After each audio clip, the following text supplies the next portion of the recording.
Hey, what's up, guys? Going to be doing another movie review for you today, and that is Spider-Man No Way Home. I got a chance to see this film about a month or so ago in the theater, and I have to tell you guys, this movie was awesome. I really liked this film. It was definitely epic. It was definitely a film they made special for fans of Spider-Man. And this review will have spoilers, so go check out the film and then come back to this review. But holy shit, dude. Like, everything about this movie was fucking awesome. I mean, the highlights definitely Willem Dafoe as Norman Osborn, the Green Goblin. He was fucking damn good in this movie. Like, his acting was like the best I've ever seen him in any movie I've seen him in, honestly. I mean, he was even better in this movie than he was in the first Spider-Man film that Sam Raimi directed. He was really fucking good and scary in this film. And he didn't wear his Green Goblin mask that much. I mean, never really saw the Green Goblin mask, but holy shit, was he fucking good. He didn't need the mask. He was scary, just with his facial expressions and everything. I mean, he was really good. Willem Dafoe, honestly, he should have got an Oscar. Hopefully he does, but everyone was pretty good in this film. Like, all the actors involved. Tom Holland, his performance was incredible. He really stepped it up for this film. And he had a lot of range in his acting in this film than he was in the previous Spider-Man films. And he showed a lot of emotion, and he was pretty damn good in this movie. Along with Zendaya, which she was good as well. She was funny in this film. And yeah, just everything about this movie, like all the actors involved, like Alfred Molina, who played Dr. Octopus. I mean, he was good as well. And Jamie Foxx as Electro. And I don't know if they had a hard time getting the actors for Sandman and the Lizard. I know that it was the same voice that they used. Like, they got them to at least do the, voice acting from the same actors. But as far as the actors themselves, I'm not quite sure if they were allowed to be in the movie itself. I don't know if it's because of the pandemic or they just weren't available or what happened. But you don't really get to see the actors because Sandman's just, full of sand. He's got the likeness of the actor, but you don't really see him at all in the movie, like towards the end. But I don't know if that was just CGI work when he finally goes back to normal, like a regular person, along with the Lizard, because the Lizard, he's just the Lizard the entire movie until the end of the film. So I don't know. I mean, I don't know if they just used footage from previous films. I don't know. I don't know the story about that. But, yeah, I mean, they were all really good. I mean, and the special effects was really good. Doctor Strange, he was funny in this movie. Scooby-Doo this shit. It makes me laugh.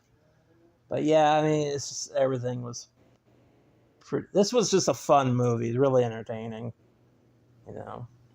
I will have to say that Spider-Man No Way Home is my favorite film of 2021. I think it's the best film that year, definitely.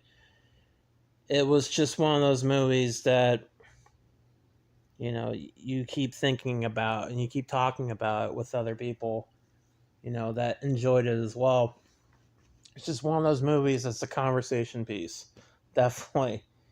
After seeing it, you want to talk about it. And, you know, even during the pandemic, there's a lot of other films that were okay for 2021, but Spider-Man No Way Home, that's a movie that was so damn good that would bring back a lot of people to go see movies in the theater again.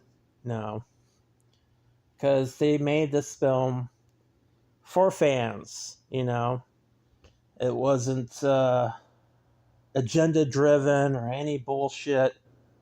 It was made for fans, and that's the reason why people liked it so damn much, and why it lives up to the hype, because they actually made a movie that fans wanted. That's what you do, guys.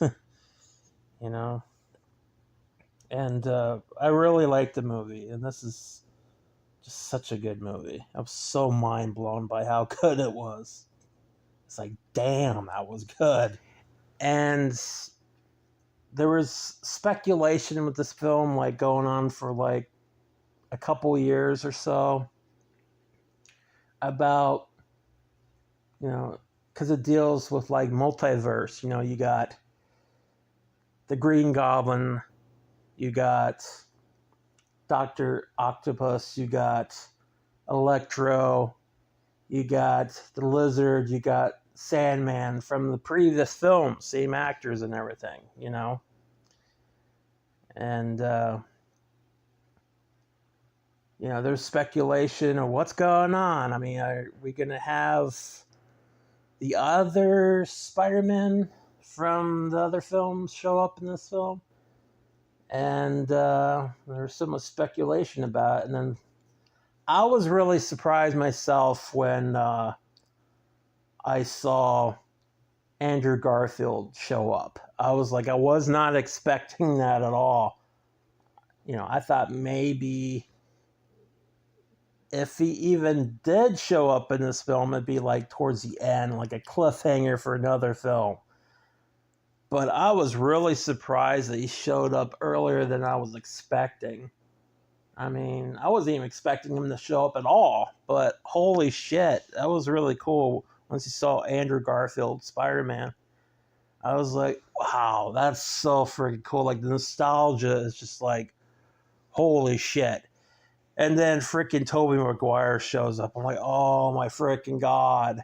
You got all these three Spider-Man, Tom Holland Spider-Man, Tobey Maguire and Andrew Garfield Spider-Man, all three together in the same screen. It's like, oh man, it was so fucking cool. And it wasn't like, small little cameos like the Ghostbusters Afterlife movie, which that was lackluster. That was overpraised, overhyped.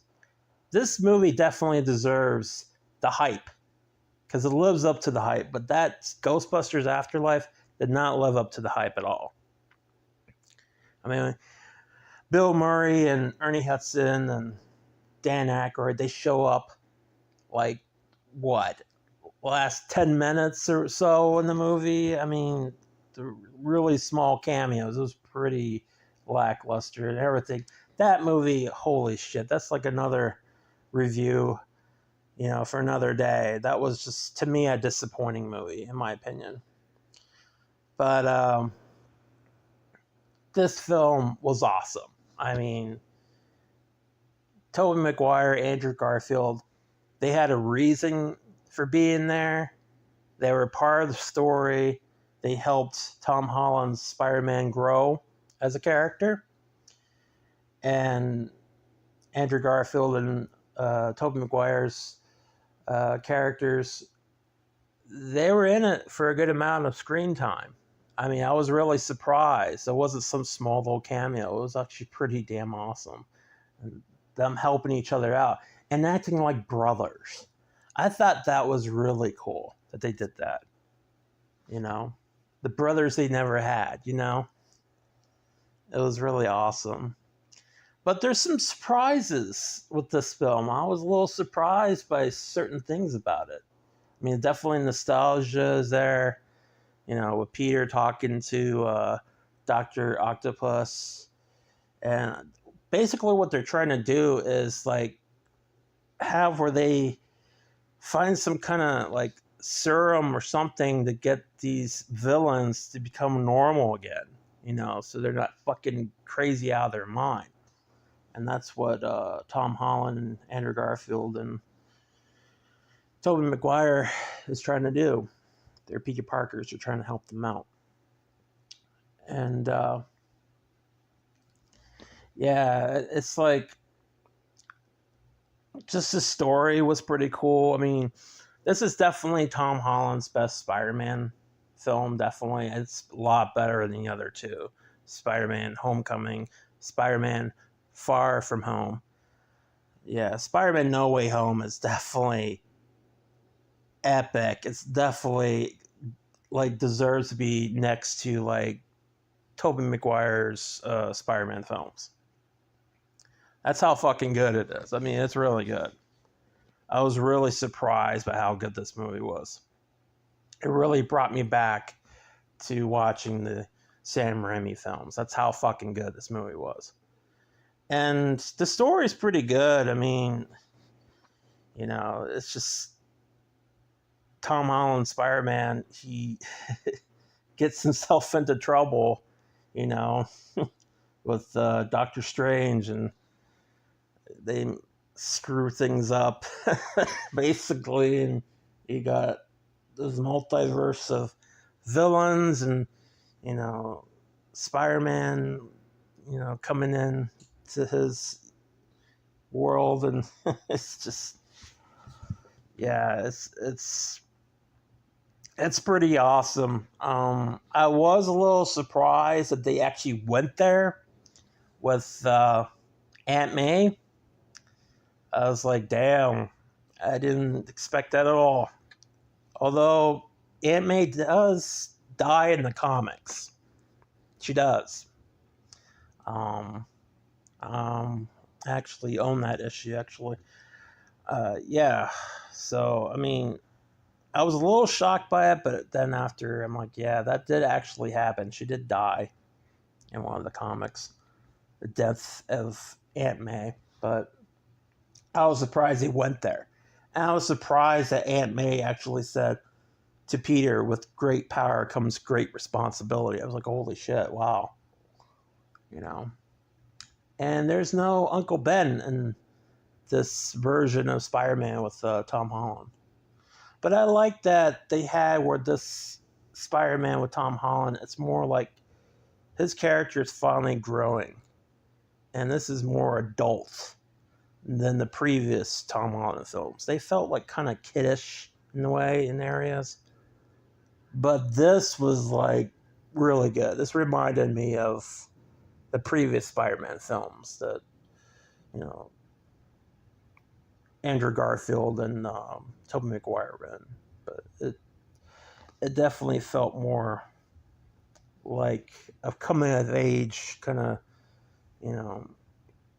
Tom Holland's character and growing and becoming Spider-Man, what he's meant to be. And I like the ending where he makes his own Spider-Man costume and it looks just like from the comics. It was really cool.